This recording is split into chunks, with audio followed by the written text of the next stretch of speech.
सत श्री अकाल जी। तुसीं प्राइम मिनिस्टर टैलीविजन देख रहे हो। मैं हाँ स्वर्ण सिंह टैण ते हर रोज़ की तरह ही प्रोग्राम खबर की खबर लैके हाज़र हाँ। बेशक मैं अपनी गल करा, तुसीं अपनी गल करो। असीं हर रोज़ दिन दे विच कई गलतियां करते हैं। बंदा भुल्लणहार है, बंदा गलतियां दा पुतला, पर गलती ते गुनाह दे विच ज़मीन आसमान का फर्क हुंदा है। जिहड़ी असीं गलती करते हैं उहदे बाबत असीं कोई योजनाबद्ध तरीके नाल उलिख्या नहीं हुंदा कि मैं इस मोड़ दे उत्ते जाके इन्ने वज के इन्ने मिनट ते गलती करूँगा। ਉਹ ਅਚਾਨਕ ਹੋ ਜਾਂਦੀ ਹੈ ਤੇ ਸਾਨੂੰ ਬਾਅਦ ਦੇ ਵਿੱਚ ਪਤਾ ਲੱਗਦਾ ਕਿ ਇਹ ਮੇਰਾ ਫੈਸਲਾ ਗਲਤ ਸੀ, ਇਹ ਮੇਰਾ ਕੰਮ ਗਲਤ ਸੀ, ਇਸ ਕਰਕੇ ਮੈਨੂੰ ਇਹਦਾ ਖਮਿਆਜ਼ਾ ਅੱਜ ਭੁਗਤਣਾ ਪੈ ਰਿਹਾ ਜਾਂ ਭਵਿੱਖ ਦੇ ਵਿੱਚ ਕਦੇ ਭੁਗਤਣਾ ਪੈ ਸਕਦਾ ਹੈ। ਕਈ ਵਾਰ ਸਾਡੇ ਮਾਪੇ, ਸਾਡੇ ਬੱਚੇ, ਸਾਡੇ ਦੋਸਤ ਮਿੱਤਰ, ਸਾਡੇ ਸਕੇ ਸੰਬੰਧੀ, ਸੱਜਣ ਸੁਹੇਲੜੇ ਇਹ ਗੱਲ ਕਹਿੰਦੇ ਆ ਕਿ ਤੂੰ ਫਲਾਣੇ ਵੇਲੇ ਤੇ ਆਹ ਗਲਤੀ ਕੀਤੀ ਸੀ, ਇਹ ਗਲਤੀ ਬਹੁਤ ਗੰਭੀਰ ਸੀ, ਇਸ ਕਰਕੇ ਤੈਨੂੰ ਮਾफ़ੀ ਮੰਗ ਲੈਣੀ ਚਾਹੀਦੀ ਹੈ। ਤੇ ਜਿਹੜੇ ਬੰਦੇ ਦਾ ਜਿੰਨਾ ਕਮਾਦਾ ਹੁੰਦਾ ਫਿਰ ਉਹ ਮਾफ़ੀ ਮੰਗ ਲੈਂਦਾ। ਕਈ ਮਾਂ ਦੇ ਆਟੇ ਵਾਂਗੂ ਆਕੜ ਵੀ ਜਾਂਦੇ ਆ। पर ਜਦੋਂ ਵਾਹਿਗੁਰੂ ਦੇ ਚਰਨਾਂ ਦੇ ਵਿੱਚ ਜਾ ਕੇ ਮਾफ़ੀ ਮੰਗਣੀ ਹੋਵੇ ਤਾਂ ਉਦੋਂ ਜਿਹਨੇ ਸਾਨੂੰ ਸਲਾਹ ਦਿੱਤੀ ਹੁੰਦੀ ਆ ਉਹਨੂੰ ਵੀ ਪਤਾ ਹੁੰਦਾ ਤੇ ਜਿਹਨੇ ਮਾफ़ੀ ਮੰਗਣੀ ਹੁੰਦੀ ਹੈ ਪਤਾ ਉਹਨੂੰ ਵੀ ਹੁੰਦਾ ਹੈ ਕਿ ਮੈਂ ਕਿਹੜੇ ਕਾਰਨ ਕਰਕੇ ਗਿਆ ਤੇ ਮੇਰੇ ਕੋਲੋਂ ਕਿਹੜੀ ਗਲਤੀ ਹੋਈ ਸੀ। ਜਿਸ ਤਰੀਕੇ ਦੇ ਨਾਲ ਅਕਾਲੀ ਦਲ ਦੇ ਆਗੂਆਂ ਨੇ ਪਿਛਲੇ 3 ਦਿਨਾਂ ਦੇ ਵਿੱਚ ਦਰਬਾਰ ਸਾਹਿਬ ਦੇ ਵਿੱਚ ਜਾ ਕੇ ਜੋੜੇ ਝਾੜੇ ਆ, ਜਿਸ ਤਰੀਕੇ ਨਾਲ ਭਾਂਡੇ ਮਾਂਜੇ ਆ, ਜਿਸ ਤਰੀਕੇ ਨਾਲ ਕੀਰਤਨ ਸਰਵਣ ਕੀਤਾ ਹੈ, ਜਿਸ ਤਰੀਕੇ ਦੇ ਨਾਲ ਲੰਗਰ ਦੀ ਸੇਵਾ ਕੀਤੀ ਹੈ, ਮੈਨੂੰ ਨਿੱਜੀ ਤੌਰ ਦੇ ਉੱਤੇ ਇਹ ਗੱਲ ਚੰਗੀ ਲੱਗੀ ਹੈ ਕਿਉਂਕਿ ਇਹ ਮੇਰਾ ਵੀ ਫਰਜ਼ ਬਣਦਾ ਹੈ, ਤੁਹਾਡਾ ਵੀ ਬਣਦਾ ਹੈ। ਪਰ ਇਹਨੂੰ ਅਸੀਂ ਜੇ ਕਹੀਏ ਕਿ ਗਲਤੀ ਦੀ ਭੁੱਲ ਬਖਸ਼ਾਈ ਲਈ ਗਏ ਹਾਂ ਤਾਂ ਇਹ ਗੱਲ ਬਿਲਕੁਲ ਵਾਜਬ ਨਹੀਂ ਜਾਪਦੀ। ਗਲਤੀ ਦੀ ਭੁੱਲ ਬਖਸ਼ਾਈ ਉਦੋਂ ਹੁੰਦੀ ਹੈ ਜਦੋਂ ਅਸੀਂ ਗਲਤੀ ਜਨਤਕ ਤੌਰ ਦੇ ਉੱਤੇ ਮੰਨੀਏ ਕਿ ਮੇਰੇ ਕੋਲੋਂ ਆਹ ਗਲਤੀ ਹੋਈ ਸੀ ਤੇ ਮੈਂ ਇਹਦੀ ਮਾफ़ੀ ਮੰਗਣ ਚੱਲਿਆ। ਪਰ ਅਕਾਲੀ ਦਲ ਦਾ ਇੱਕ ਵੀ ਨੇਤਾ ਇਹ ਗੱਲ ਨਹੀਂ ਕਹਿ ਰਿਹਾ ਕਿ ਜੀ ਸਾਡੇ ਕੋਲੋਂ ਫਲਾਣੀਆਂ ਗਲਤੀਆਂ ਹੋਈਆਂ, ਅਸੀਂ ਉਹਨਾਂ ਗਲਤੀਆਂ ਦੇ ਰੂਪ ਦੇ ਵਿੱਚ ਮਾफ़ੀ ਮੰਗਣ ਗਏ ਹਾਂ। ਉਹ ਕਹਿੰਦੇ ਆ ਵੀ ਗਲਤੀਆਂ ਵੀ ਨਹੀਂ ਹੋਈਆਂ ਪਰ ਲੰਘੇ ਵੇਲੇ ਦੇ ਵਿੱਚ ਹੋ ਸਕਦਾ ਸਾਡੇ ਕੋਲੋਂ ਕਈ ਗਲਤੀਆਂ ਹੋਈਆਂ ਹੋਣ। ਜਦੋਂ ਕਹਿੰਦੇ ਆ ਕਿ ਬੇਅਦਬੀ ਵਾਲੇ ਕਾਂਡ ਦੀ ਗਲਤੀ ਹੋਈ, ਉਹ ਕਹਿੰਦੇ ਜੀ ਨਹੀਂ ਇਹੋ ਜਿਹੀ ਕੋਈ ਗੱਲ ਨਹੀਂ, ਪਰ ਹਰ ਮਨੁੱਖ ਤੋਂ ਗਲਤੀ ਹੁੰਦੀ ਹੈ ਇਸ ਕਰਕੇ ਮਾफ़ੀ ਮੰਗੀ ਹੈ। ਜਦੋਂ ਕਹਿੰਦੇ ਜੀ ਡੇਰਾ ਮੁਖੀ ਨੂੰ ਮਾफ़ੀ ਦੇਣ ਦੀ ਗਲਤੀ ਤਾਂ ਨਹੀਂ ਮੰਨਦੇ, ਉਹ ਕਹਿੰਦੇ ਜੀ ਨਹੀਂ ਇਹੋ ਜਿਹੀ ਕੋਈ ਗਲਤੀ ਨਹੀਂ, ਹਰ ਬੰਦੇ ਤੋਂ ਗਲਤੀ ਹੁੰਦੀ ਹੈ, ਅਸੀਂ ਤਾਂ ਉਹਦੀ ਮਾफ़ੀ ਮੰਗੀ ਹੈ। ਸਾਡੇ ਕੋਲੋਂ ਆਮ ਮਨੁੱਖ ਦੇ ਤੌਰ ਦੇ ਉੱਤੇ ਕਈ ਇਹੋ ਜਿਹੀਆਂ ਭੁੱਲਾਂ ਹੋਈਆਂ ਜਿਹਦੇ ਕਰਕੇ ਅਸੀਂ ਮਾफ़ੀ ਮੰਗਣ ਚੱਲੇ ਹਾਂ। ਹੁਣ ਲੋਕਾਂ ਦੇ ਮਨਾਂ ਦੇ ਵਿੱਚ 100 ਤਰ੍ਹਾਂ ਦੇ ਸਵਾਲ ਪੈਦਾ ਹੋਏ ਆ ਕਿ ਜੇਕਰ ਤੁਸੀਂ ਗਲਤੀ ਮੰਨਣ ਲੱਗੇ ਆ ਤਾਂ ਫਿਰ ਲੋਕਾਂ ਦੇ ਮੂਹਰੇ ਕਿਉਂ ਨਹੀਂ ਮੰਨਦੇ। ਮਹਾਰਾਜ ਤਾਂ ਵੈਸੇ ਹੀ ਜਾਣੀ ਜਾਣਾ, ਉਹਨੂੰ ਪਤਾ ਕਿ ਤੁਸੀਂ ਕਿਹੜੀਆਂ ਗਲਤੀਆਂ ਕੀਤੀਆਂ, ਪਰ ਲੋਕ ਵੀ ਤਾਂ ਇਹ ਚਾਹੁੰਦੇ ਆ ਕਿ ਦੇਖੋ ਜੀ ਕਿੰਨੀ ਪਾਰਦਰਸ਼ੀ ਤਰੀਕੇ ਦੇ ਨਾਲ, ਕਿੰਨੇ ਨਿਰਪੱਖ ਤਰੀਕੇ ਦੇ ਨਾਲ, ਕਿਵੇਂ ਆਮ ਮਨੁੱਖ ਦੇ ਪੱਧਰ ਦੇ ਉੱਤੇ ਆ ਕੇ ਅਕਾਲੀ ਦਲ ਦੇ ਵੱਖ-ਵੱਖ ਆਗੂਆਂ ਦੇ ਵੱਲੋਂ ਇਹ ਗਲਤੀ ਮੰਨੀ ਗਈ ਹੈ ਤੇ ਜਦੋਂ ਇਹਨਾਂ ਨੇ ਗਲਤੀ ਮੰਨ ਹੀ ਲਈ ਹੈ ਤੇ ਮਾफ़ੀ ਤੋਂ ਵੱਡਾ ਸੰਕਲਪ ਕੋਈ ਨਹੀਂ, ਇਸ ਕਰਕੇ ਮਾफ़ ਕਰ ਦੇਣਾ ਚਾਹੀਦਾ।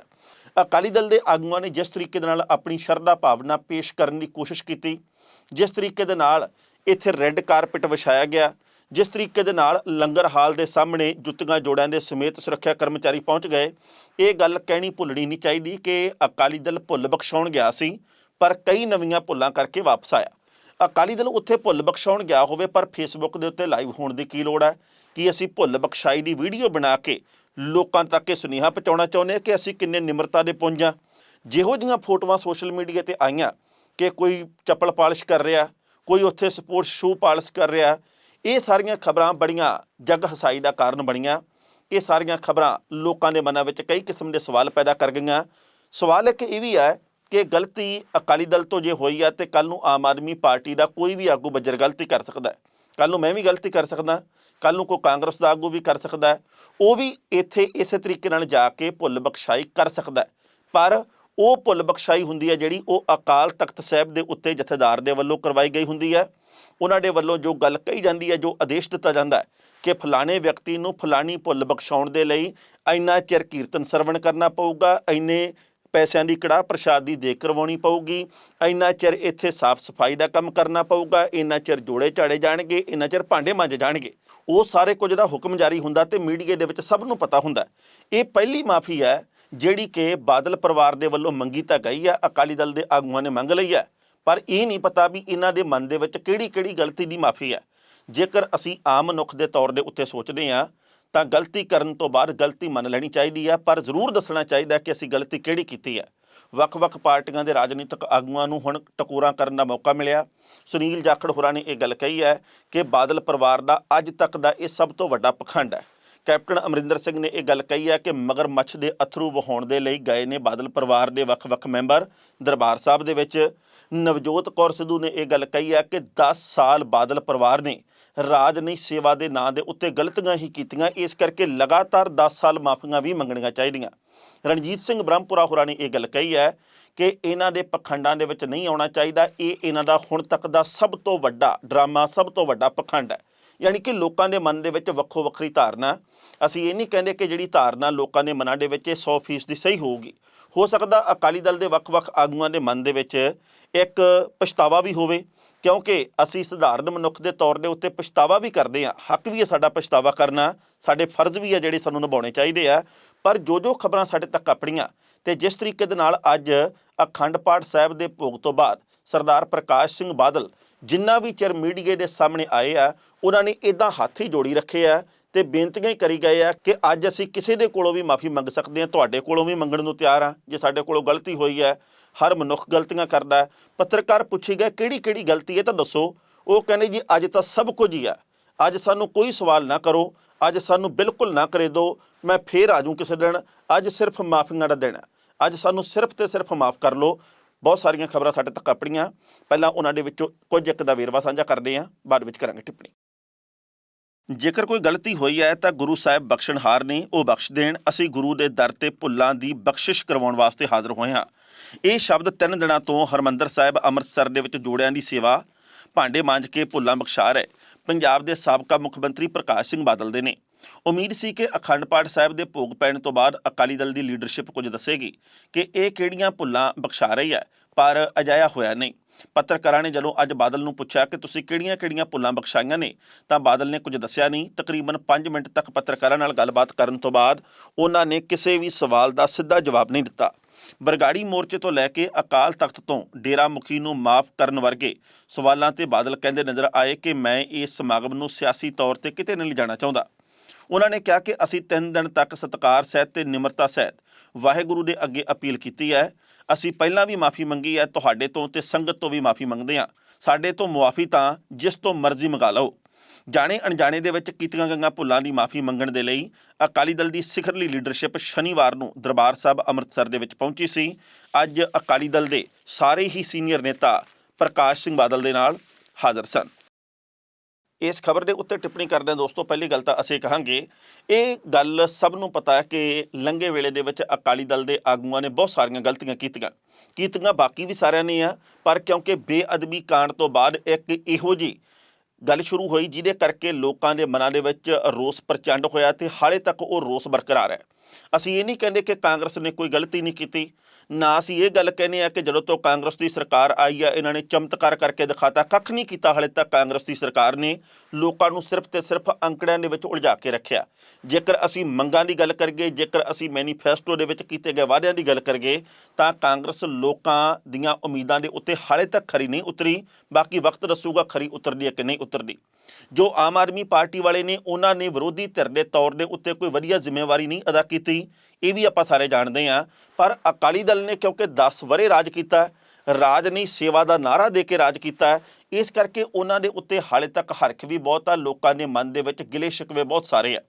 ਅਕਾਲੀ ਲੀਡਰਸ਼ਿਪ ਦੇ ਵੱਲੋਂ ਬਹੁਤ ਕੁਝ ਇਹੋ ਜਿਹਾ ਕੀਤਾ ਗਿਆ 10 ਵਰ੍ਹਿਆਂ ਦੇ ਵਿੱਚ ਜਿਹੜਾ ਚੰਗੇ ਤੋਂ ਉਲਟ ਸੀ। ਪਰ ਤਕੜੇ ਦਾ ਹਮੇਸ਼ਾ 37 ਵੀ 100 ਹੁੰਦਾ ਹੈ, ਇਸ ਕਰਕੇ ਉਦੋਂ ਕੋਈ ਬੋਲਣ ਦਾ ਜਜ਼ਬਾ ਨਹੀਂ ਸੀ ਰੱਖਦਾ ਤੇ ਜੇ ਕੋਈ ਬੋਲਦਾ ਸੀ ਤਾਂ ਉਹ ਪੁੱਠਾ ਟੰਗ ਦਿੱਤਾ ਜਾਂਦਾ ਸੀ। ਉਹਦੇ ਖਿਲਾਫ ਕਈ ਕਿਸਮ ਦੀਆਂ ਕਾਰਵਾਈਆਂ ਅਮਲ ਦੇ ਵਿੱਚ ਲਿਆਂਦੀਆਂ ਜਾਂਦੀਆਂ ਸੀ। ਹੁਣ ਜਦੋਂ ਅਕਾਲੀ ਦਲ ਨੂੰ ਇਹ ਲੱਗ ਰਿਹਾ ਕਿ ਇੱਕ ਪਾਸੇ ਨਵਾਂ ਅਕਾਲੀ ਦਲ ਬਣਨ ਜਾ ਰਿਹਾ, ਦੂਜੇ ਪਾਸੇ ਬੇਅਦਬੀ ਕਾਂਡ ਦੇ ਕਰਕੇ ਅਸੀਂ ਪਾਣੀਓਂ ਪਤਲੇ ਹੋਏ ਪਏ ਹਾਂ, ਤੀਜੇ ਪਾਸੇ ਸਾਡੇ ਵੱਖ-ਵੱਖ ਆਗੂ ਨੇ ਜਿਹੜੇ ਉਹਨਾਂ ਦਾ ਘਰੋਂ ਨਿਕਲਣਾ ਦੁੱਭਰ ਹੋਇਆ ਪਿਆ, ਇਸ ਕਰਕੇ ਲੈ ਦੇ ਕੇ ਹੁਣ ਸ਼੍ਰੋਮਣੀ ਗੁਰਦੁਆਰਾ ਪ੍ਰਬੰਧਕ ਕਮੇਟੀ ਨੂੰ ਮੂਹਰੇ ਕੀਤਾ ਜਾਵੇ ਤੇ ਉਹਦੇ ਵੱਲੋਂ VIP ਸਹੂਲਤਾਂ ਵਾਲੀ ਮਾਫੀ ਦਾ ਪ੍ਰਬੰਧ ਕੀਤਾ ਜਾਵੇ ਤੇ ਰੈੱਡ ਕਾਰਪਿਟ ਦੇ ਉੱਤੇ ਅਸੀਂ ਜਾਂਦੇ ਹਾਂ, ਉੱਥੇ ਜੋੜਿਆਂ ਦੀ ਸੇਵਾ ਕਰਦੇ ਆ ਤੇ ਲੋਕਾਂ ਦੇ ਮਨਾਂ ਦੇ ਵਿੱਚ ਫਿਰ ਅਸੀਂ ਸਤਿਕਾਰ ਵਾਲੀ ਥਾਂ ਬਣਾ ਲਵਾਂਗੇ। ਉਹਨਾਂ ਦੀ ਸੋਚ ਸ਼ਾਇਦ ਇਹ ਸੀ, ਪਰ ਹਾਲੇ ਤੱਕ ਲੋਕਾਂ ਦਾ ਪਹਿਲਾ ਪ੍ਰਭਾਵ ਆ ਜਿਹੜਾ ਉਹ ਇਸ ਸੋਚ ਤੋਂ ਸਾਨੂੰ ਉਲਟ ਨਜ਼ਰ ਆਇਆ। ਹੋ ਸਕਦਾ ਕੱਲ੍ਹ ਨੂੰ ਲੋਕ ਮਾਫ ਵੀ ਕਰ ਦੇਣ, ਇਹ ਵੀ ਹੋ ਸਕਦਾ ਅਕਾਲੀ ਦਲ ਮੁੜ ਪੱਕੇ ਪੈਰੀ ਹੋ ਜਾਵੇ, ਕਿਉਂਕਿ ਰਾਜਨੀਤੀ ਦੇ ਵਿੱਚ ਕੁਝ ਵੀ ਕਿਸੇ ਵੀ ਵੇਲੇ ਹੋ ਸਕਦਾ ਹੈ। ਪਰ ਜਿਹੜੀਆਂ ਗਲਤੀਆਂ ਹੋਈਆਂ ਨੇ ਮੇਰੇ ਖਿਆਲ ਦੇ ਮੁਤਾਬਕ ਇੱਕ ਪੱਤਰਕਾਰ ਦੇ ਤੌਰ ਦੇ ਉੱਤੇ ਮੈਂ ਮਹਿਸੂਸ ਕਰਦਾ ਕਿ ਉਹ ਸਾਰੀਆਂ ਅੱਜ ਬਾਦਲ ਸਾਹਿਬ ਨੂੰ ਦੱਸ ਦੇਣੀਆਂ ਚਾਹੀਦੀਆਂ ਸੀ ਕਿ ਜੀ ਸਾਡੇ ਕੋਲੋਂ ਫਲਾਣੀਆਂ ਭੁੱਲਾਂ ਹੋਈਆਂ ਤੇ ਫਲਾਣੀਆਂ ਗੱਲਾਂ ਸਾਡੇ ਖਾਤੇ ਦੇ ਵਿੱਚ ਪਾ ਦਿੱਤੀਆਂ ਗਈਆਂ। ਆਹ ਕੰਮ ਅਸੀਂ ਬਹੁਤ ਚੰਗੇ ਤਰੀਕੇ ਨਾਲ ਕਰਨ ਦੀ ਕੋਸ਼ਿਸ਼ ਕੀਤੀ ਸੀ, ਜਿਹੜਾ ਕਿ ਨਹੀਂ ਹੋਇਆ, ਜਾਂ ਫਲਾਣਾ ਕੰਮ ਅਸੀਂ ਕਰ ਦਿੱਤਾ ਪਰ ਉਹਦੀ ਗਲਤ ਪੇਸ਼ਕਾਰੀ ਕਰ ਦਿੱਤੀ ਗਈ। ਇਸ ਕਰਕੇ ਅਸੀਂ ਵਾਹਿਗੁਰੂ ਦੇ ਚਰਨਾਂ ਦੇ ਵਿੱਚ ਬੈਠ ਕੇ ਅੱਜ ਇਹ ਗੱਲ ਕਹੀ ਹੈ ਕਿ ਜੀ ਫਲਾਣੀਆਂ ਗਲਤੀਆਂ ਸਾਡੇ ਕੋਲੋਂ ਹੋ ਗਈਆਂ। ਅਸੀਂ ਮੀਡੀਆ ਦੇ ਮੂਹਰੇ ਵੀ ਕਹਿੰਦੇ ਆ ਤੇ ਹੁਣ ਅਸੀਂ ਰਾਜਨੀਤਿਕ ਧਿਰ ਦੇ ਤੌਰ ਤੇ ਨਹੀਂ, ਅਸੀਂ ਸਿਰਫ ਤੇ ਸਿਰਫ ਆਮ ਇਨਸਾਨ ਦੇ ਤੌਰ ਤੇ ਆਏ ਹਾਂ। ਜੇ ਇਹ ਗੱਲ ਖੁੱਲ੍ਹ ਜਾਂਦੀ ਤਾਂ ਮੇਰਾ ਖਿਆਲ ਹੈ ਕਿ ਇਹਨਾਂ 3 ਦਿਨਾਂ ਦੀਆਂ ਗਲਤੀਆਂ ਦੇ ਪਛਤਾਵੇ ਦਾ ਲੋਕਾਂ ਨੂੰ ਵੀ ਪਤਾ ਲੱਗ ਜਾਂਦਾ ਹੈ।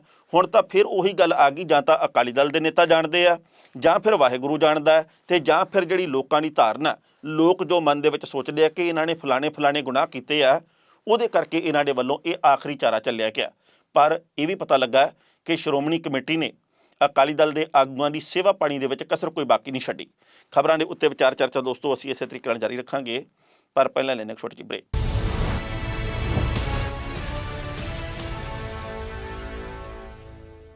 ਵਕਫੇ ਤੋਂ ਬਾਅਦ ਇੱਕ ਵਾਰ ਫਿਰ ਤੁਹਾਡਾ ਸਵਾਗਤ ਹੈ ਦੋਸਤੋ। ਕੁਝ ਹੋਰ ਖਬਰਾਂ ਦੇ ਉੱਤੇ ਟਿੱਪਣੀਆਂ ਕਰਦੇ ਹਾਂ। ਟਕਸਾਲੀ ਅਕਾਲੀ ਬਾਗੀ ਨੇਤਾ, ਜਿਨ੍ਹਾਂ ਦੇ ਵਿੱਚ ਬ੍ਰਹਮਪੁਰਾ, ਅਜਨਾਲਾ, ਸਿੱਖਵਾਂ ਤੇ ਕਈ ਹੋਰ ਸ਼ਾਮਲ ਹੈ, ਉਹਨਾਂ ਦੇ ਬਾਬਤ ਅੱਜ ਬਾਦਲ ਸਾਹਿਬ ਨੇ ਟਿੱਪਣੀ ਕੀਤੀ ਹੈ ਵੱਡਿਆਂ ਨੇ ਕਿ ਇਹ ਕੋਈ ਟਕਸਾਲੀ ਨਹੀਂ ਜਿਹੜਾ ਪਾਰਟੀ ਨੂੰ ਹੀ ਛੱਡ ਗਿਆ, ਉਹ ਟਕਸਾਲੀ ਵੀ ਕਾਹਦਾ। ਟਕਸਾਲੀ ਉਹ ਆ ਜਿਹੜਾ ਔਖ ਦੀ ਘੜੀ ਦੇ ਵਿੱਚ ਵੀ ਪਾਰਟੀ ਨਾਲ ਖੜਦਾ ਹੈ, ਜਿਹਨੂੰ ਆਪਣੇ ਆਪੇ ਦਾ ਫਿਕਰ ਨਹੀਂ, ਜਿਹੜਾ ਇਹ ਸੋਚਦਾ ਕਿ ਪਾਰਟੀ ਦਾ ਭਲਾ ਕਿਵੇਂ ਕਰਨਾ। ਇਸ ਕਰਕੇ ਇਹਨਾਂ ਲੋਕਾਂ ਦੇ ਲਈ ਟਕਸਾਲੀ ਸ਼ਬਦ ਵਰਤਣਾ ਹੁਣ ਠੀਕ ਨਹੀਂ ਹੈ। ਪਰ ਦੂਜੇ ਪਾਸੇ ਹੀ ਪਤਾ ਲੱਗਾ ਕਿ ਬ੍ਰਹਮਪੁਰਾ ਹੋਰਾਂ ਨੇ ਤਿੱਖੇ ਵਾਰ ਕੀਤੇ ਆ। ਉਹਨਾਂ ਨੇ ਕਿਹਾ ਵੀ ਜਦੋਂ ਸੁਖਬੀਰ ਸਿੰਘ ਬਾਦਲ ਤੋਂ ਪ੍ਰਧਾਨਗੀ ਵਾਪਸ ਲੈਣ ਦੀ ਗੱਲ ਤੁਰੀ ਸੀ, ਉਸ ਵਕਤ ਸੁਖਬੀਰ ਰੋ ਪਿਆ ਸੀ। ਉਹਨਾਂ ਨੇ ਕਈ ਨਵੇਂ ਖੁਲਾਸੇ ਵੀ ਕੀਤੇ ਆ। ਇੱਕ ਗੱਲ ਹੋਰ ਦੱਸਣੀ ਬਣਦੀ ਹੈ ਕਿ ਸੇਵਾ ਸਿੰਘ ਸੇਖਵਾਂ ਨੇ ਹੁਣ ਇੱਕ ਨਵਾਂ ਮੋੜ ਕੱਟਿਆ। ਉਹਨਾਂ ਨੇ ਕਿਹਾ ਜੀ ਕਿ ਅਸੀਂ ਨਵਾਂ ਅਕਾਲੀ ਦਲ ਹੋਣ ਦੇ ਵਿੱਚ ਨਹੀਂ ਲਿਆਵਾਂਗੇ ਤੇ ਪੁਰਾਣੇ ਦੇ ਵਿੱਚ ਸੁਧਾਰ ਕਰਨ ਦੀ ਕੋਸ਼ਿਸ਼ ਕਰਾਂਗੇ। ਉਹਨਾਂ ਦੀ ਇਸ ਗੱਲ ਤੋਂ ਬਾਅਦ ਮੈਨੂੰ ਨਿੱਜੀ ਤੌਰ ਤੇ ਜਾਪਦਾ ਹੈ ਵੀ ਜਿਵੇਂ ਅੰਦਰ ਖਾਤੇ ਕੋਈ ਨਾ ਕੋਈ ਸੁਲ੍ਹਾ ਸਫਾਈ ਵਾਲੀ ਗੱਲ ਚੱਲਦੀ ਹੋਵੇ, ਕਿਉਂਕਿ ਪਹਿਲਾਂ ਤਾਂ ਕਹਿੰਦੇ ਸੀ ਵੀ 14 ਜਾਂ 15 ਤਰੀਕ ਨੂੰ ਅਸੀਂ ਨਵੇਂ ਅਕਾਲੀ ਦਲ ਦਾ ਗਠਨ ਕਰਾਂਗੇ ਤੇ ਇਹ ਅਕਾਲੀ ਦਲ 1920 ਦੇ ਅਕਾਲੀ ਦਲ ਵਰਗਾ ਹੋਊਗਾ ਜਦੋਂ ਅਸਲ ਅਕਾਲੀ ਦਲ ਦੀ ਪੈਦਾਇਸ਼ ਹੋਈ ਸੀ। ਤੇ ਉਸ ਤੋਂ ਬਾਅਦ ਜਦੋਂ ਹੁਣ ਸੇਵਾ ਸਿੰਘ ਸੇਖਵਾਂ ਆਪਣੇ ਬਿਆਨ ਤੋਂ ਪਲਟੀ ਮਾਰਦੇ ਹੋਏ ਦਿਖਾਈ ਦਿੱਤੇ ਆ, ਤਾਂ ਮਨ ਦੇ ਵਿੱਚ ਸਵਾਲਾਂ ਦਾ ਜਵਾਰ ਭਾਟਾ ਆਉਣਾ ਕੁਦਰਤੀ ਵੀ ਹੈ ਕਿ ਅਕਾਲੀ ਦਲ ਨਵਾਂ ਬਣੇਗਾ, ਉਸ ਅਕਾਲੀ ਦਲ ਦੇ ਵਿੱਚ ਕੌਣ ਸ਼ਾਮਲ ਹੋਏਗਾ, ਜਾਂ ਕੀ ਆਖਰੀ ਪੱਤੇ ਦੇ ਤੌਰ ਦੇ ਉੱਤੇ ਵੱਡੇ ਬਾਦਲ ਸਾਹਿਬ ਨੇ ਜਿਹੜੇ ਉਹ ਇਹਨਾਂ ਰੁੱਸੇ ਹੋਏ ਨੇਤਾਵਾਂ ਨੂੰ ਮਨਾ ਲੈਣਗੇ।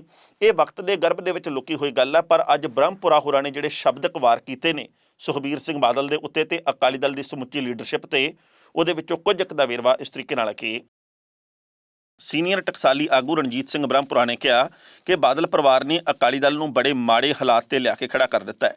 ਉਹਨਾਂ ਨੇ ਕਿਹਾ ਕਿ ਉਹ ਹਮੇਸ਼ਾ ਪਾਰਟੀ ਪ੍ਰਧਾਨ ਸੁਖਬੀਰ ਬਾਦਲ ਦੀਆਂ ਆਪ ਖੁਦਰੀਆਂ ਦਾ ਵਿਰੋਧ ਕਰਦੇ ਰਹੇ ਨੇ।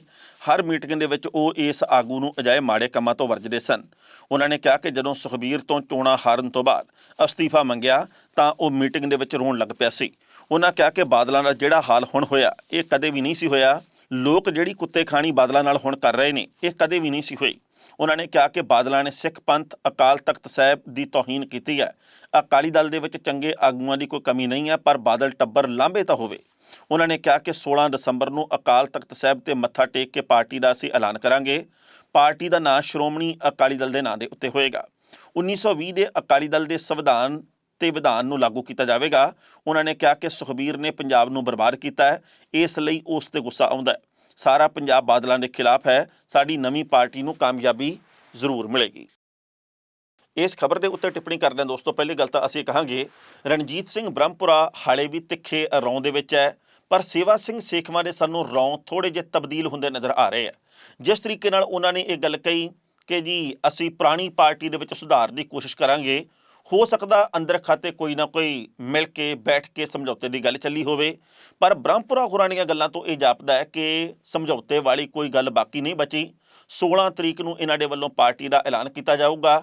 ਪਰ ਇਹ ਵੀ ਗੱਲ ਜ਼ਰੂਰ ਦੱਸਣੀ ਬਣਦੀ ਹੈ ਕਿ ਅੱਜ ਤੱਕ ਅਕਾਲੀ ਦਲ ਬਹੁਤ ਬਣੇ ਆ, ਪਰ ਉਹਨਾਂ ਅਕਾਲੀ ਦਲਾਂ ਦੇ ਵਿੱਚੋਂ ਇੱਕ ਵੀ ਇਹੋ ਜਿਹਾ ਨਹੀਂ ਜਿਹਨੂੰ ਚਮਤਕਾਰੀ ਸਫਲਤਾ ਮਿਲੀ ਹੋਵੇ।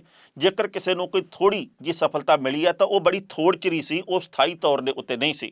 ਇਸ ਕਰਕੇ ਨਵਾਂ ਅਕਾਲੀ ਦਲ ਕੀ ਹੋਏਗਾ, ਇਹਦਾ ਨਾਂ ਕੀ ਰੱਖਿਆ ਜਾਣਾ, ਇਹਦੇ ਨਾਲ ਭਵਿੱਖ ਦੇ ਵਿੱਚ ਕਿਹੜੇ ਲੋਕ ਜੁੜਨਗੇ, ਕਿਉਂਕਿ ਪਿਛਲੇ ਦਿਨੀ ਖਹਿਰਾ ਹੋਰਾਂ ਨੇ ਕਹਿ ਦਿੱਤਾ ਸੀ ਵੀ ਇੱਕ ਪਾਸੇ ਸਾਨੂੰ ਟਕਸਾਲੀ ਨੇਤਾ ਇਹ ਕਹਿ ਰਹੇ ਆ ਕਿ ਖਹਿਰੇ ਨੂੰ ਬੈਂਸ ਭਰਾਵਾਂ ਨੂੰ ਸਾਡੇ ਨਾਲ ਆਉਣਾ ਚਾਹੀਦਾ ਹੈ, ਸਾਡੇ ਅਕਾਲੀ ਦਲ ਵਿੱਚ ਸ਼ਾਮਲ ਹੋਣਾ ਚਾਹੀਦਾ ਹੈ, ਕਿਉਂਕਿ ਅਸੀਂ ਹਮ ਖਿਆਲ ਹਾਂ। ਪਰ ਜੇਕਰ ਸਾਨੂੰ ਇਹ ਹਮ ਖਿਆਲ ਮੰਨਦੇ ਆ ਤਾਂ ਜਦੋਂ ਨਵੇਂ ਅਕਾਲੀ ਦਲ ਦੇ ਗਠਨ ਦੇ ਬਾਬਤ ਵਿਚਾਰ ਕਰਨੀ ਸੀ, ਸਾਨੂੰ ਉਦੋਂ ਬੁਲਾਇਆ ਕਿਉਂ ਨਾ? ਤੁਸੀਂ ਘਰ ਦੇ ਵਿੱਚ ਬੈਠ ਕੇ, ਕਮਰੇ ਦੇ ਵਿੱਚ ਬੈਠ ਕੇ ਤੇ ਮਸ਼ਵਰਾ ਕਰਕੇ ਗੱਲ ਕਹਿ ਦਿੰਦੇ ਆ ਕਿ ਨਵਾਂ ਅਕਾਲੀ ਦਲ ਬਣਾਵਾਂਗੇ, ਪਰ ਉਦੋਂ ਤੁਹਾਨੂੰ ਚੇਤਾ ਨਹੀਂ ਆਉਂਦਾ ਕਿ ਸਾਡੇ ਹਮ ਖਿਆਲ ਕੌਣ ਕੌਣ ਹੈ, ਅਸੀਂ ਮਸ਼ਵਰਾ ਕਿਹਦੇ ਨਾਲ ਕਰੀਏ। ਉਹਨਾਂ ਨੇ ਚਿੱਟਾ ਜਵਾਬ ਦੇ ਦਿੱਤਾ ਸੀ ਕਿ ਅਸੀਂ ਇਹਨਾਂ ਦੇ ਅਕਾਲੀ ਦਲ ਦਾ ਹਿੱਸਾ ਨਹੀਂ ਬਣਾਂਗੇ। ਹੁਣ ਗੱਲ ਆ ਕੇ ਮੁੱਕਦੀ ਆ ਬ੍ਰਹਮਪੁਰਾ ਤੇ ਅਜਨਾਲਾ ਦੇ ਉੱਤੇ। ਜੇਕਰ ਇਹ ਦੋਨੋਂ ਨੇਤਾ ਮਾਝੇ ਦੇ ਵਿੱਚ ਪਾਰਟੀ ਨੂੰ ਵੱਡੀ ਸੱਟ ਮਾਰਨ ਦੇ ਵਿੱਚ ਕਾਮਯਾਬ ਹੋ ਜਾਂਦੇ ਆ ਭਵਿੱਖ ਦੇ ਵਿੱਚ, ਤਾਂ ਵੀ ਹੋ ਸਕਦਾ ਆਉਂਦੇ ਸਮੇਂ ਦੇ ਵਿੱਚ ਮਾਲਵਾ ਖੇਤਰ ਜਿਹੜਾ ਕਿ ਪੰਜਾਬ ਦਾ ਸਭ ਤੋਂ ਵੱਡਾ ਖਿੱਤਾ ਹੈ, ਉਹਦੇ ਵੱਲ ਇਹਨਾਂ ਦਾ ਪ੍ਰਭਾਵ ਜਾਵੇ, ਦੁਆਬੇ ਖੇਤਰ ਦੇ ਵਿੱਚ ਪ੍ਰਭਾਵ ਪੈਦਾ ਹੋਵੇ ਤੇ ਇਹ ਕੁਝ ਨਾ ਕੁਝ ਵੋਟਾਂ ਤੋੜਨ ਦੇ ਵਿੱਚ ਕਾਮਯਾਬੀ ਹਾਸਲ ਕਰ ਲੈ। ਇਹ ਗੱਲ ਬੜੇ ਚਿੱਟੇ ਦਿਨ ਵਾਂਗੂ ਸਾਫ਼ ਸਮਝਣੀ ਚਾਹੀਦੀ ਹੈ ਕਿ ਨਵਾਂ ਅਕਾਲੀ ਦਲ ਕੋਈ ਵੀ ਬਣੇ, ਉਹ ਕਿਸੇ ਵੀ ਪਾਰਟੀ ਨੂੰ ਹਰਾਉਣ ਦੇ ਵਿੱਚ ਤਾਂ ਯੋਗਦਾਨ ਪਾ ਸਕਦਾ ਹੈ, ਪਰ ਜਿੱਤਣ ਦੇ ਵਿੱਚ ਉਹਨਾਂ ਦੀ ਕੋਈ ਭੂਮਿਕਾ ਨਹੀਂ ਹੋਊਗੀ, ਕਿਉਂਕਿ ਉਹ ਜਿੱਤਣ ਦੇ ਲਈ ਕਾਬਲ ਨਹੀਂ ਹੋਣਗੇ। ਉਹਨਾਂ ਨੇ ਥੋੜ੍ਹੇ ਜਿਹੇ ਸਮੇਂ ਦੇ ਵਿੱਚ ਕੋਈ ਇੰਨੀ ਵੱਡੀ ਚਮਤਕਾਰੀ ਪ੍ਰਤਿਭਾ ਆਪਣੀ ਪੇਸ਼ ਨਹੀਂ ਕੀਤੀ ਹੋਣੀ। ਜਿਸ ਤਰੀਕੇ ਦੇ ਨਾਲ ਅੱਜ ਬ੍ਰਹਮਪੁਰਾ ਨੇ ਖੁਲਾਸਾ ਕੀਤਾ ਹੈ ਕਿ ਛੋਟਾ ਬਾਦਲ ਤਾਂ ਪ੍ਰਧਾਨਗੀ ਵਾਪਸ ਲੈਣ ਦੇ ਮਸਲੇ ਦੇ ਬਾਬਤ ਸੁਣ ਕੇ ਤੇ ਰੋਣ ਲੱਗ ਪਿਆ ਸੀ। ਇੱਥੋਂ ਇਹ ਪਤਾ ਲੱਗਦਾ ਵੀ ਉਹ ਦੱਸਣਾ ਚਾਹੁੰਦੇ ਆ ਕਿ ਕਿਸ ਤਰੀਕੇ ਦੇ ਨਾਲ ਉਹ ਪ੍ਰਧਾਨਗੀ ਦੀ ਕੁਰਸੀ ਨਾਲ ਚਿੰਬੜੇ ਹੋਏ ਆ, ਕਿਸ ਤਰੀਕੇ ਦੇ ਨਾਲ ਪੁੱਤ ਦਾ ਰੋਣ ਆ ਜਿਹੜਾ ਉਹ ਪਿਤਾ ਤੋਂ ਝੱਲਿਆ ਨਹੀਂ ਗਿਆ, ਤੇ ਇਸੇ ਕਰਕੇ ਬਾਪ ਨੇ, ਸਰਪ੍ਰਸਤ ਨੇ ਆਪਣੇ ਪੁੱਤ ਦੇ ਕੋਲੋਂ ਪ੍ਰਧਾਨਗੀ ਦੀ ਕੁਰਸੀ ਲੈਣੀ ਠੀਕ ਨਹੀਂ ਸਮਝੀ, ਜਿਹਦੇ ਕਰਕੇ ਅੱਜ ਅਕਾਲੀ ਦਲ ਦਾ ਹਾਲ ਮਾੜਾ ਹੋਇਆ ਪਿਆ। ਪੰਜਾਬ ਦੇ ਮੁੱਖ ਮੰਤਰੀ ਕੈਪਟਨ ਅਮਰਿੰਦਰ ਸਿੰਘ ਇਸ ਵਕਤ ਆਰਾਮ ਤੇ ਨੇ ਤੇ ਅੱਜ ਰਾਹੁਲ ਗਾਂਧੀ ਤੇ ਡਾਕਟਰ ਮਨਮੋਹਨ ਸਿੰਘ ਚੰਡੀਗੜ੍ਹ ਦੇ ਵਿੱਚ ਆਏ ਸੀ। ਇੱਥੇ ਉਹਨਾਂ ਦੇ ਵੱਲੋਂ ਇੱਕ ਅਖਬਾਰ ਦਾ ਸ਼ੁਭ ਆਰੰਭ ਕੀਤਾ ਗਿਆ। ਇਸ ਮੌਕੇ ਦੇ ਉੱਤੇ ਰਾਹੁਲ ਗਾਂਧੀ ਹੋਰੀ ਕੈਪਟਨ ਅਮਰਿੰਦਰ ਸਿੰਘ ਨੂੰ ਘਰ ਦੇ ਵਿੱਚ ਜਾ ਕੇ ਮਿਲੇ ਵੀ ਨੇ, ਕੁੱਟ ਕੇ ਗਲਵੱਕੜੀ ਵੀ ਪਾਈ ਹੈ। ਪਰ ਕੈਪਟਨ ਅਮਰਿੰਦਰ ਸਿੰਘ ਹੋਰਾਂ ਦਾ ਇੱਕ ਬਿਆਨ ਬੜਾ ਵਿਵਾਦ ਦੇ ਵਿੱਚ ਹੈ। ਕਰਤਾਰਪੁਰ ਦਾ ਲਾਂਘਾ ਖੁੱਲ੍ਹੇ ਇਹਦੀ ਕਾਮਨਾ ਅਸੀਂ ਸਾਰੇ ਕਰਦੇ ਰਹੇ, ਅਰਦਾਸਾਂ ਕਰਦੇ ਰਹੇ, ਪਰ ਜਦੋਂ ਕਰਤਾਰਪੁਰ ਦਾ ਲਾਂਘਾ ਖੁੱਲ੍ਹਣ ਦੀ ਸੰਭਾਵਨਾ ਬਣੀ ਤਾਂ ਨੀਂਹ ਪੱਥਰ ਵੀ ਰੱਖਿਆ ਗਿਆ। ਕੈਪਟਨ ਅਮਰਿੰਦਰ ਸਿੰਘ ਵੀ ਉਸ ਸਮਾਗਮ ਦੇ ਵਿੱਚ ਸੀ, ਪਰ ਹਾਲੇ ਤੱਕ ਕੈਪਟਨ ਹੋਰੀ ਇਹ ਬੋਲਣੋਂ ਨਹੀਂ ਹਟਦੇ ਕਿ ਇਸ ਲਾਂਘੇ ਦਾ ਕੋਈ ਲਾਭ ਨਹੀਂ ਹੋਣਾ। ਉਹ ਹਾਲੇ ਵੀ ਇਹ ਗੱਲ ਕਹਿੰਦੇ ਆ। ਉਹਨਾਂ ਨੇ ਇੱਕ ਬਹੁਤ ਵੱਡਾ ਬਿਆਨ ਦੇ ਕੇ ਚਰਚਾ ਛੇੜੀ ਹੈ ਕਿ ਕਰਤਾਰਪੁਰ ਦੇ ਲਾਂਘੇ ਦੇ ਨਾਂ ਦੇ ਉੱਤੇ ਪਾਕਿਸਤਾਨ ਦੀ ਫੌਜ ਸਾਜ਼ਿਸ਼ਾਂ ਰਚ ਰਹੀ ਹੈ ਤੇ ਕਿਸੇ ਵੀ ਅਣਸੁਖਾਵੀਂ ਘਟਨਾ ਨੂੰ ਅੰਜਾਮ ਭਵਿੱਖ ਦੇ ਵਿੱਚ ਦੇਣ ਦੀ ਵਿਉਂਤਬੰਦੀ ਕੀਤੀ ਜਾ ਰਹੀ ਹੈ। ਕੈਪਟਨ ਅਮਰਿੰਦਰ ਸਿੰਘ ਨੂੰ ਇੰਨਾ ਇਲਮ ਕਿਹੜੀਆਂ ਏਜੰਸੀਆਂ ਦੇ ਰਾਹੀਂ ਹੋ ਰਿਹਾ? ਕੀ ਕੈਪਟਨ ਅਮਰਿੰਦਰ ਸਿੰਘ ਲਾਂਘਾ ਖੋਲ੍ਹਣ ਦੇ ਹੱਕ ਦੇ ਵਿੱਚ ਨਹੀਂ? ਕੀ ਮਜਬੂਰੀ ਦੇ ਵਿੱਚ ਹੀ ਡੇਰਾ ਬਾਬਾ ਨਾਨਕ ਦੇ ਵਿੱਚ ਨੀਂਹ ਪੱਥਰ ਰੱਖਣ ਆ ਗਏ? ਇਹਦੇ ਪਿੱਛੇ ਵਜ੍ਹਾ ਕੀ ਹੈ? ਕੀ ਉਹ ਕੇਂਦਰ ਦੀਆਂ ਏਜੰਸੀਆਂ ਦੇ ਪ੍ਰਭਾਵ ਹੇਠ ਹੈ? ਇਹ ਲੋਕਾਂ ਦੇ ਮਨਾਂ ਦੇ ਵਿੱਚ ਕਈਆਂ ਦੇ ਸਵਾਲ ਪੈਦਾ ਹੋ ਰਹੇ ਆ। ਪਰ ਅੱਜ ਆਮ ਆਦਮੀ ਪਾਰਟੀ ਨੇ ਕਿਹਾ ਕਿ ਕੈਪਟਨ ਅਮਰਿੰਦਰ ਸਿੰਘ ਫੋਬੀਆ ਦਾ ਸ਼ਿਕਾਰ ਹੋ ਗਏ ਆ। ਉਹਨਾਂ ਨੂੰ ਇਸ ਗੱਲ ਦਾ ਪਤਾ ਨਹੀਂ ਲੱਗਦਾ ਉਮਰ ਦੇ ਇਸ ਪੜਾਅ ਦੇ ਵਿੱਚ ਵੀ ਉਹ ਬੋਲਦੇ ਕੀ ਹੈ। ਕਈ ਨੇਤਾਵਾਂ ਨੇ ਤਾਂ ਇਹ ਵੀ ਗੱਲ ਕਹੀ ਆ ਵੀ ਕੈਪਟਨ ਸਾਹਿਬ ਕਹਿੰਦੇ ਸਿੱਧੂ ਹੈ ਤਾਂ ਮੇਰੇ ਪੁੱਤਾਂ ਵਰਗਾ, ਪਰ ਕਈ ਵਾਰ ਬਿਨਾਂ ਸੋਚੇ ਸਮਝੇ ਬੋਲ ਜਾਂਦਾ। ਉਹ ਲੋਕ ਕਹਿੰਦੇ ਵੀ ਬਿਲਕੁਲ ਹੋ ਸਕਦਾ ਵੀ ਸਿੱਧੂ ਸਾਹਿਬ ਬਿਨਾਂ ਸੋਚੇ ਸਮਝੇ ਬੋਲਦੇ ਹੋਣ, ਪਰ ਕਰਤਾਰਪੁਰ ਦੇ ਲਾਂਘੇ ਦੇ ਮੁਤਲਕ ਕੈਪਟਨ ਸਾਹਿਬ ਤੁਸੀਂ ਵੀ ਬਿਨਾਂ ਸੋਚੇ ਸਮਝੇ ਬੋਲੀ ਜਾਂਦੇ ਆ। ਬੜੀਆਂ ਮੁਸ਼ਕਲਾਂ ਦੇ ਨਾਲ ਇਹਦੇ ਨੀਂਹ ਪੱਥਰ ਧਰੇ ਗਏ। ਜਿਹੋ ਜਿਹਾ ਤੁਸੀਂ ਮਾਹੌਲ ਪੈਦਾ ਕਰ ਰਹੇ ਆ, ਇਹਦਾ ਮਤਲਬ ਇਹ ਆ ਕਿ ਭਵਿੱਖ ਦੇ ਵਿੱਚ ਫਿਰ ਕੋਈ ਸੁਰੱਖਿਆ ਦੇ ਨਾਂ ਦੇ ਉੱਤੇ ਅੜਚਣ ਪੈਦਾ ਹੋ ਜੇ ਤੇ ਮਸਲਾ ਇੱਥੇ ਦਾ ਇੱਥੇ ਰੁਕ ਜੇ। ਸਾਡੀਆਂ ਅਰਦਾਸਾਂ, ਬੇਨਤੀਆਂ, ਜੋੜਨੀਆਂ ਉਤਸ਼ਾਹ ਦਾ ਬਣੂਗਾ ਕਿ ਪਹਿਲਾਂ ਉਹ ਖਬਰ ਸਾਂਝੀ ਕਰਦੇ ਆ ਜਿਹੜੀ ਆਮ ਆਦਮੀ ਪਾਰਟੀ ਦੇ ਹਵਾਲੇ ਨਾਲ ਸਾਡੇ ਤੱਕ ਆਪਣੀ ਆ, ਬਾਅਦ ਵਿੱਚ ਕਰਾਂਗੇ ਟਿੱਪਣੀ। ਮੁੱਖ ਮੰਤਰੀ ਵੱਲੋਂ ਕਰਤਾਰਪੁਰ ਸਾਹਿਬ ਦੇ ਲਾਂਘੇ ਨੂੰ ਪਾਕਿਸਤਾਨੀ ਫੌਜ ਦੀ ਚਾਲ ਦੱਸਣ ਤੇ ਆਮ ਆਦਮੀ ਪਾਰਟੀ ਦੇ ਸੁਨਾਮ ਤੋਂ ਵਿਧਾਇਕ ਅਮਨ ਅਰੋੜਾ ਨੇ ਸਖਤ ਨਿਖੇਧੀ ਕੀਤੀ ਹੈ। ਅਰੋੜਾ ਨੇ ਕਿਹਾ ਕਿ ਲਾਂਘੇ ਦੇ ਸ਼ੁਰੂ ਹੋਣ ਤੋਂ ਪਹਿਲਾਂ ਹੀ ਅਜਿਹੀ ਬਿਆਨਬਾਜ਼ੀ ਕਰਨਾ ਗਲਤ ਹੈ। ਉਹਨਾਂ ਨੇ ਕਿਹਾ ਕਿ ਕੈਪਟਨ ਅਜਿਹੀ ਬਿਆਨਬਾਜ਼ੀ ਕਰਕੇ ਨਵਜੋਤ ਸਿੰਘ ਸਿੱਧੂ ਨੂੰ ਪਿੱਛੇ ਖਿੱਚਣਾ ਚਾਹੁੰਦੇ ਨੇ। ਉਹਨਾਂ ਨੇ ਕਿਹਾ ਕਿ ਪਿਛਲੇ 70 ਸਾਲਾਂ ਤੋਂ ਪਾਕਿਸਤਾਨ ਤੇ ਭਾਰਤ ਵਿੱਚ ਰਿਸ਼ਤੇ ਤਲਖ ਹੀ ਰਹੇ ਨੇ ਤੇ ਹੁਣ ਕਰਤਾਰਪੁਰ ਸਾਹਿਬ ਲਾਂਘੇ ਦੇ ਖੁੱਲ੍ਹਣ ਦੀ ਆਸ ਹੈ ਤੇ ਲੱਖਾਂ ਲੋਕਾਂ ਦੀਆਂ ਭਾਵਨਾਵਾਂ ਇਸ ਲਾਂਘੇ ਨਾਲ ਜੁੜੀਆਂ ਹੋਈਆਂ ਨੇ। ਪਰ ਕੈਪਟਨ ਵੱਲੋਂ ਲਾਂਘਾ ਖੁੱਲ੍ਹਣ ਤੋਂ ਪਹਿਲਾਂ ਹੀ ਅਜਿਹੀਆਂ ਵੱਡੀਆਂ ਗੱਲਾਂ ਕਰਨਾ ਸਹੀ ਨਹੀਂ। ਅਕਾਲੀ ਦਲ ਦੀ ਦਰਬਾਰ ਸਾਹਿਬ ਦੇ ਵਿੱਚ ਖਿਮਾ ਜਾਚਨਾ ਨੂੰ ਅਰੋੜਾ ਨੇ ਡਰਾਮਾ ਕਰਾਰ ਦਿੱਤਾ। ਅਮਨ ਅਰੋੜਾ ਨੇ ਕਿਹਾ ਕਿ ਪੰਜਾਬ ਦੇ ਲੋਕ ਗਲਤ ਕੰਮ ਕਰਨ ਵਾਲਿਆਂ ਨੂੰ ਕਦੇ ਮਾਫ ਨਹੀਂ ਕਰਨਗੇ। ਇਸ ਖਬਰ ਦੇ ਉੱਤੇ ਟਿੱਪਣੀ ਕਰਦਿਆਂ ਦੋਸਤੋ, ਪਹਿਲੀ ਗੱਲ ਤਾਂ ਅਸੀਂ ਕਹਾਂਗੇ ਜਿਸ ਤਰੀਕੇ ਦੇ ਨਾਲ ਕੈਪਟਨ ਅਮਰਿੰਦਰ ਸਿੰਘ ਨੇ ਬੇਵਕਤਾ ਰਾਗ ਅਲਾਪਿਆ, ਇਹਦੇ ਨਾਲ ਉਹਨਾਂ ਦੀ ਕਦਰ ਘਟਾਈ ਹੋ ਰਹੀ ਹੈ। ਇਹਦੇ ਵਿੱਚ ਕੋਈ ਸਿਆਣਪ ਦਾ ਸਬੂਤ ਉਹਨਾਂ ਨੇ ਨਹੀਂ ਦਿੱਤਾ। ਜੇ ਤਾਂ ਸਾਡੇ ਸਾਹਮਣੇ ਕੋਈ ਤੁਕ ਬਣਦੀ ਹੋਵੇ, ਕੋਈ ਤੱਥ ਹੋਵੇ, ਕੋਈ ਪ੍ਰਮਾਣ ਹੋਵੇ, ਫਿਰ ਤਾਂ ਅਸੀਂ ਇੰਨਾ ਵੱਡਾ ਬਿਆਨ ਦੇਈਏ।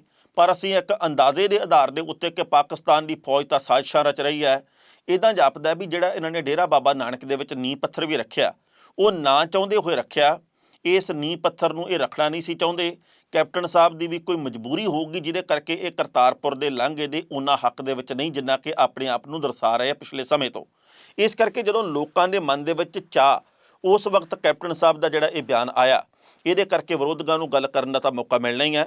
ਮੈਨੂੰ ਨਿੱਜੀ ਤੌਰ ਦੇ ਉੱਤੇ ਜਾਪਦਾ ਕਿ ਸ਼ਾਇਦ ਅਕਾਲੀ ਦਲ ਵੀ ਇਸ ਲਾਂਘੇ ਦੇ ਬਿਆਨ ਦੇ ਉੱਤੇ ਕੋਈ ਟਿੱਪਣੀ ਕਰਦਾ, ਪਰ ਕਿਉਂਕਿ ਅਕਾਲੀ ਆਗੂ ਬੜੇ ਰੁਝੇਵੇਂ ਦੇ ਵਿੱਚ ਸੀ, ਉਹਨਾਂ ਦੇ ਵੱਲੋਂ ਭੁੱਲ ਬਖਸ਼ਾਈ ਦੇ ਲਈ ਵੱਖ-ਵੱਖ ਕਾਰਜ ਕੀਤੇ ਜਾ ਰਹੇ ਸੀ ਦਰਬਾਰ ਸਾਹਿਬ ਦੇ ਵਿੱਚ ਜਾ ਕੇ, ਇਸ ਕਰਕੇ ਉਹ ਬਿਆਨ ਨਹੀਂ ਦੇ ਸਕੇ। ਪਰ ਇੱਦਾਂ ਦੀ ਬਿਆਨਬਾਜ਼ੀ ਤੋਂ ਕੈਪਟਨ ਅਮਰਿੰਦਰ ਸਿੰਘ ਨੂੰ ਗੁਰੇਜ਼ ਕਰਨਾ ਚਾਹੀਦਾ। ਜੇਕਰ ਨਵਜੋਤ ਸਿੰਘ ਸਿੱਧੂ ਦੇ ਨਾਲ ਕੋਈ ਕਿਹੜਾ ਹੈ, ਜੇਕਰ ਕੋਈ ਸਮੱਸਿਆ, ਤਾਂ ਉਹਨੂੰ ਨਿੱਜੀ ਤੌਰ ਦੇ ਉੱਤੇ ਕੋਈ ਨਜਿੱਠਣਾ ਚਾਹੀਦਾ, ਨਾ ਕਿ ਇਹੋ ਜਿਹੇ ਲੋਕਾਂ ਦੀਆਂ ਭਾਵਨਾ ਨਾਲ ਜੁੜੇ ਹੋਏ ਮਸਲਿਆਂ ਦੇ ਉੱਤੇ ਤਿੱਖੀ ਟਿੱਪਣੀ ਕਰਕੇ ਜੱਗ ਹਸਾਈ ਦਾ ਪਾਤਰ ਬਣਨਾ ਚਾਹੀਦਾ, ਨਾ ਲੋਕਾਂ ਦੇ ਮਨਾਂ ਦੇ ਵਿੱਚ ਆਪਣੇ ਬਾਰੇ ਫਿੱਕ ਪੈਦਾ ਕਰਨੀ ਚਾਹੀਦੀ ਹੈ। ਸੋ ਇਸ ਕਰਕੇ ਲਾਂਘਾ ਖੁੱਲ੍ਹੇ, ਇਹਦੇ ਲਈ ਵੱਧ ਤੋਂ ਵੱਧ ਯਤਨ ਕਰਨੇ ਚਾਹੀਦੇ ਆ। ਅੱਤਵਾਦੀ ਹਮਲੇ ਲੰਘੇ ਵੇਲੇ ਦੇ ਵਿੱਚ ਬਹੁਤ ਹੁੰਦੇ ਰਹੇ ਆ। ਅੱਤਵਾਦੀਆਂ ਨੇ ਕਦੇ ਵੀਜ਼ਾ ਲੈ ਕੇ ਭਾਰਤ ਦੇ ਉੱਤੇ ਹਮਲਾ ਨਹੀਂ ਕੀਤਾ, ਉਹਨਾਂ ਦੇ ਕੋਲੇ ਹੋਰ ਬਥੇਰੇ ਸਾਧਨ ਆ, ਅਤੇ ਅਸੀਂ ਚਾਹੁੰਦੇ ਹਾਂ ਕਿ ਅੱਤਵਾਦ ਵੀ ਮੁੱਕੇ, ਪਰ ਇਹੋ ਜਿਹੇ ਬਿਆਨ ਵੀ ਮੁੱਕਣ ਜਿਹੜੇ ਲੋਕਾਂ ਦੇ ਅੰਦਰੇ ਨੂੰ ਚੀਰ ਜਾਂਦੇ ਹੋਣ। ਤੇ ਜਾਣੇ ਦੋਸਤੋ, ਜੇਕਰ ਅਸੀਂ ਪੰਜਾਬ ਦੇ ਮੌਸਮ ਦੀ ਹਾਲ ਬਿਆਨੀ ਕਰੀਏ ਤਾਂ ਅੱਜ ਪੰਜਾਬ ਦੇ ਕੁਝ ਕੁ ਹਿੱਸਿਆਂ ਦੇ ਵਿੱਚ ਕਿਣਮਣ ਹੋਈ ਹੈ। ਜਲੰਧਰ ਦੇ ਵਿੱਚ, ਦੁਆਬਾ ਦੇ ਕਈ ਹੋਰ ਖੇਤਰਾਂ ਦੇ ਵਿੱਚ ਮੋਹਲੇ ਧਾਰ ਮੀਂਹ ਤਾਂ ਨਹੀਂ ਪਿਆ, ਪਰ ਥੋੜ੍ਹੇ ਜਿਹੇ ਸਮੇਂ ਦੇ ਲਈ ਬੂੰਦਾਬਾਂਦੀ ਹੋਈ ਹੈ, ਜਿਹਦੇ ਕਰਕੇ ਸੜਕਾਂ ਚਿੱਕੜ ਦੇ ਨਾਲ ਭਰ ਗਈਆਂ। ਤੇ ਮੌਸਮ ਵਿਭਾਗ ਨੇ ਇਹ ਭਵਿੱਖਬਾਣੀ ਕੀਤੀ ਹੈ ਕਿ ਆਉਂਦੇ 3 ਦਿਨਾਂ ਦੇ ਵਿੱਚ ਪੰਜਾਬ ਦੇ ਵਿੱਚ ਰੁਕ ਕੇ ਕਈ ਥਾਵਾਂ ਦੇ ਉੱਤੇ ਮੀਂਹ ਪੈਣ ਦੀ ਸੰਭਾਵਨਾ। ਇਸ ਕਰਕੇ ਜਦੋਂ ਮੀਂਹ ਪੈਣ ਲੱਗ ਪਿਆ ਤਾਂ ਠੰਡ ਦਾ ਉਤਰਨਾ ਕੁਦਰਤੀ ਹੈ, ਤੇ ਜਦੋਂ ਠੰਡ ਉਤਰੂਗੀ ਤਾਂ ਫਿਰ ਬਚਾਅ ਕਰਨਾ ਵੀ ਜ਼ਰੂਰੀ ਹੈ। ਖਬਰਾਂ ਕਈ ਹੋਰ ਵੀ ਸਨ, ਪਰ ਜੋ ਵਕਤ ਦੀ ਘਾਟ ਹੈ ਰੁਕਣ ਦਾ ਇਸ਼ਾਰਾ ਕਰ ਰਹੀ ਹੈ। ਕੱਲ੍ਹ ਨੂੰ ਇਸੇ ਵੇਲੇ ਖਬਰ ਦੀ ਖਬਰ ਪ੍ਰੋਗਰਾਮ ਲੈ ਕੇ ਮੁੜ ਹਾਜ਼ਰ ਹੋਵਾਂਗੇ। ਤੁਸੀਂ ਲਗਾਤਾਰ ਦੇਖਦੇ ਰਹੋ ਪ੍ਰਾਈਮ ਏਸ਼ੀਆ TV, ਤੁਹਾਡਾ ਆਪਣਾ, ਤੁਹਾਡੇ ਲਈ।